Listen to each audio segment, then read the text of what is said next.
Of all the bucks I've ever hunted, the biggest aren't always the most difficult to kill.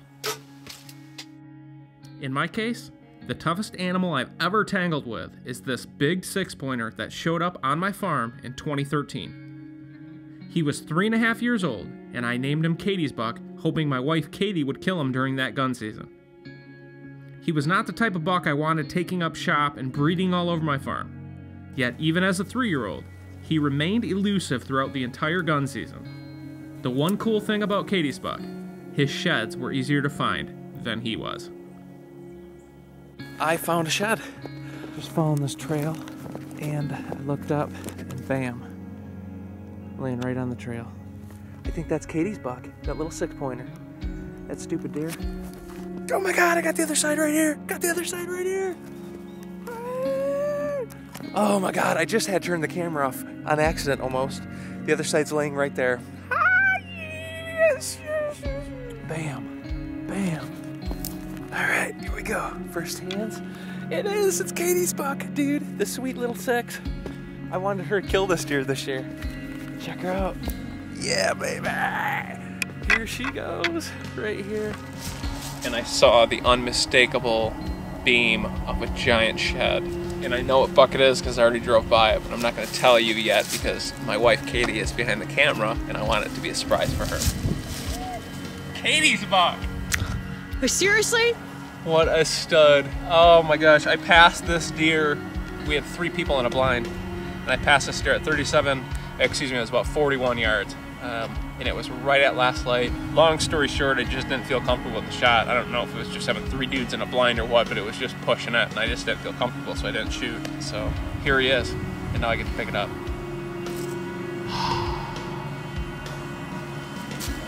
Oh, Katie's buck. All he is character and mass. Not a monster, but a cool deer, and he's a tough little cookie. To kill this one would be, it would mean a lot, because this one has eluded me, except for this year when I had that one opportunity in the food plot. That was it.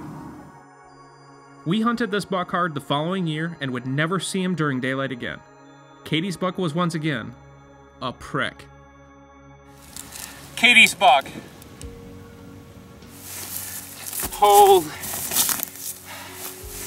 Holy cow. Is that a dandy? What? Or what? Sweet. Dude, thank you, Lord. At 6.5 years old, another year would pass, and he was still alive. Most of this past season, Katie's buck wasn't living on my farm, but going into shotgun season, he was back, and my wife was up to bat. One afternoon, when the wind was right, I snuck up to a secluded real-world food plot and got things set up for our hunt.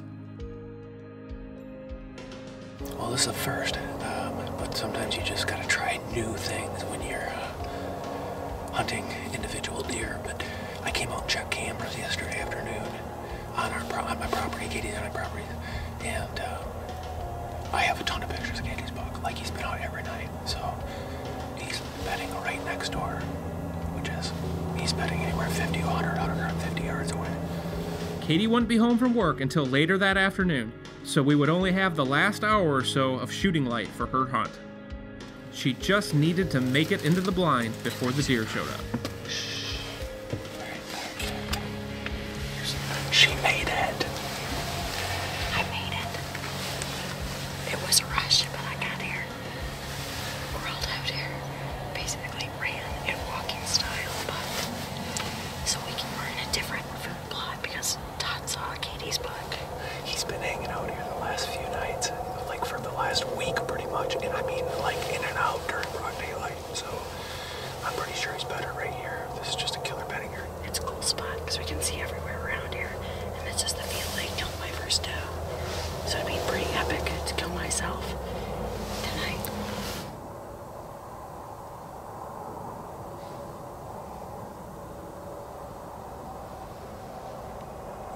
With nervous anticipation, we waited and waited for Katie's buck to show. We had some smaller bucks and does in front of our blind for most of the evening, and I honestly expected him to show up. No sign of the beast until just about last light. I was staring out the front of the blind when I thought I saw a rack staring back at me.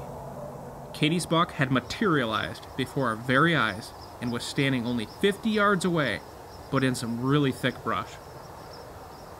It was the last couple minutes of legal shooting light, but just too dark and pretty thick. It appeared as though we had just been busted. Along with shooting light, he was gone. With that, shotgun season was over, and our good friends Sam and Rebecca Wiersma were hunting with us during the late muzzleloader. Hi, everybody. This is Sam. And Rebecca. Live from Iowa. We're gonna see if we can't kill us a good Iowa buck. Take two. Really? I like that. As late season hunters with an abundance of food, we got hit with a glory storm. We had about a week of temperatures that barely climbed above 0 during the day, and by last light, it was close to 10 below. First night, Rebecca's up to bat.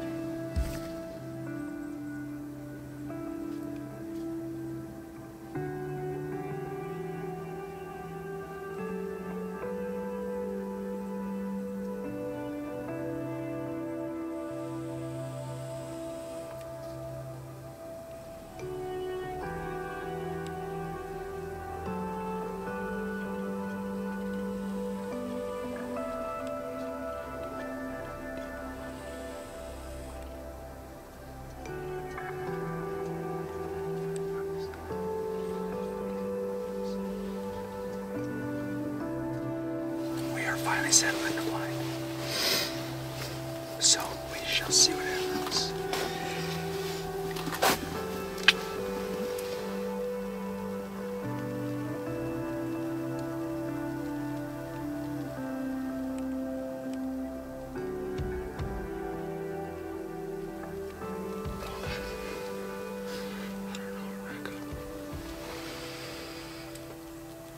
I say no because I'm not overly excited. I agree. It's hard. Well, it's like I'm not even shaking like this is fun.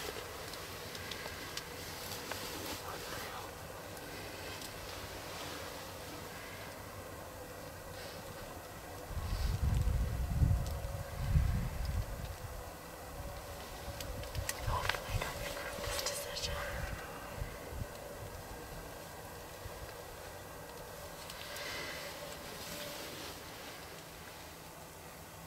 You got to. It's hard. He's pulling after.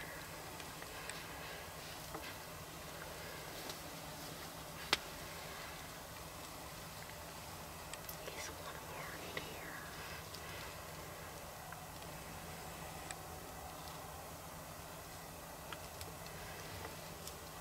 Oh my gosh, Rebecca G. That was Katie's buck.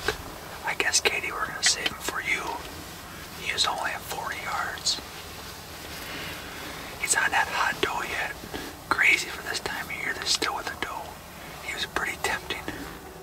Katie's buck must have known Rebecca wasn't going to shoot him, or he would never have given up that easy. That was the first time he's been killable in 5 years.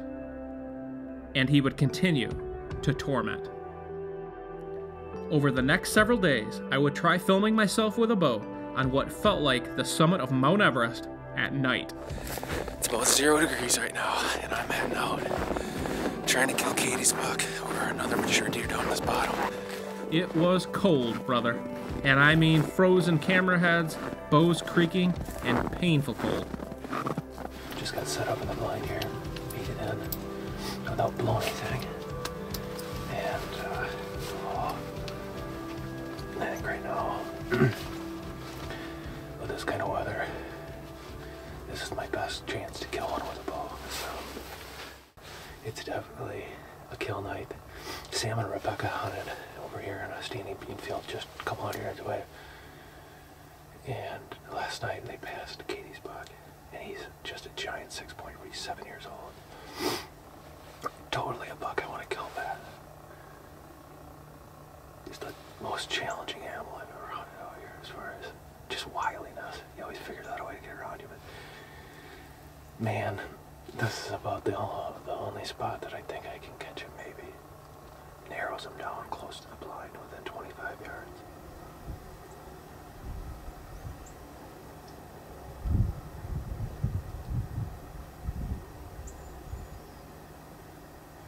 Well, that's a view you don't see very often. I got the old gun out, man. The first time I've tried to ever kill a whitetail buck with a gun. And I've just come to the conclusion if I want to kill Katie's buck this year, this is going to be my chance. So it's just right now it's 2 or 3 below zero. It's probably 5 below by now. And with a bow, self-filming, out of a ground blind even, it's really tough. Last night kind of emphasized that. So I really want him dead. He's a buck that needs to die. He's 7. He's nothing.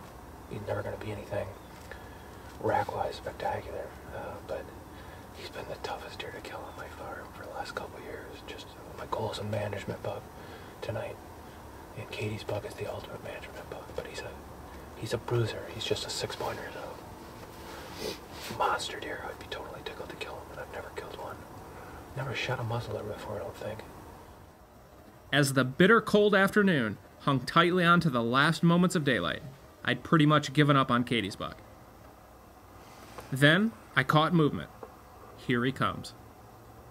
The problem is, he was heading away from me. Here we go again. Will I even get a shot?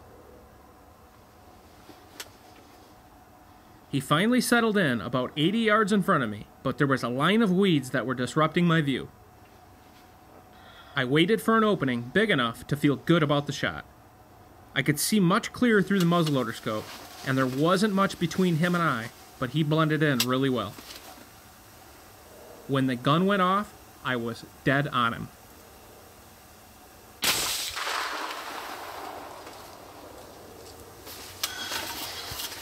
I just shot at Katie's buck. It's literally, there's so much steam in here right now. There's so much steam, I don't know. I could just see his body standing above the weeds. And when I was on him, I squeezed the trigger and went off. And I honestly don't know any more than that right now. I was right on him when I fired, so. Oh, I hope I got him. I immediately left the blind and went out to the spot where he was standing. I quickly located that spot, but there was no blood to be found. I followed his tracks for 50 yards. No blood. I figured I had to walk his track as far as I could to make certain that I didn't hit him. After 100 yards, with not as much as a speck of blood in his track, I was ready to quit. And then it happened. I recovered Katie's buck just a little short time ago. I still can't believe it because he didn't bleed one drop. I was literally just following his tracks, running in the snow along this food plot, and it was dark. It was getting dark, and I just thought, well, I'm gonna do due diligence because you never know. And a buddy of mine, Tyler, shot one of the muzzleloader a couple years ago and didn't bleed at all. And so in my mind, I kept thinking. So I kept following the tracks, and I'm easing my way up this way. And wouldn't you know it, there he is, man. I can't believe I got him. He's not the biggest animal by any means that I ever killed, but he's Katie's buck. And this buck has been the most toughest, smartest, difficult whitetail to kill ever. In 4 years we've been trying to kill him. We tried to kill him since he was 3 because he was only a 6. We got him, Katie. Woohoo! I didn't mean to kill you, but I'm glad I did. What a dandy. He's an old fatty. I can't even imagine how many bucks have come and gone in this area with this buck around. But he out-survived all of them. He outfoxed me so many times I almost gave up on him. And as a turd buck like this, he's one you want to get rid of on your farm immediately. You know, as soon as you know that's what he's going to be. But whew, this one was a tough nut to crack, boy. Thank you, pal. I'm sorry I had to do it to you, but at least I did it to you on the coldest night, so you wouldn't have to deal with it anymore. Tagging out on Katie's buck would seal my best whitetail season ever in 30 years. I'd finish my year with 3 different 7-year-old monster Iowa bucks, 21 years of awesomeness, and about a half ton of venison. What a year I will never forget.